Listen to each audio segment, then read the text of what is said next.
ఒక్క దేవరాజుపల్లెకు 14 లక్షలు పెన్షన్ డబ్బులు ఇస్తున్నారు. కమలాపురం మండలం అంతా దాదాపు 3 కోట్ల రూపాయలు పెన్షన్ డబ్బులు ఇస్తున్నారు.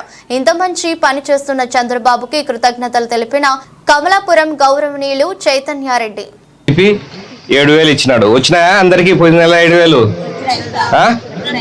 ఎవరికి తప్పలే కదా. ఇప్పుడు మళ్ళీ 4,000 ఈ నెల నుంచి ఇంటికాడికే వస్తాయి. మళ్ళీ నువ్వు ఎక్కడికైనా వచ్చి సర్పంచ్ ఇంటికాడనో సచివాలయంకి వచ్చి కాదు తీసుకో, అక్కడ మీ ఇంటికాడికి వచ్చి తెచ్చిస్తారు. అర్థమైందా? ప్రతి నెల జరుగుతుంది.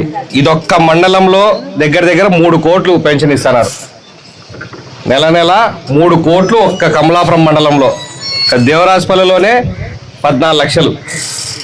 ఈ పంచాయతీలో 14 లక్షల రూపాయలు నెల మనకు 14 లక్షలు మన ఊరికి వచ్చినట్టే అనుకో.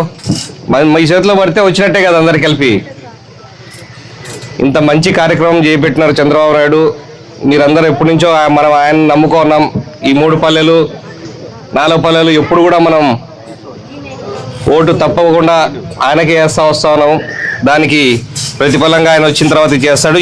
దీంతో ఏం ఆగిపోదు. 5 ఏళ్లలో ఇంకెంత పెరుగుతుందో కూడా చూడాలా.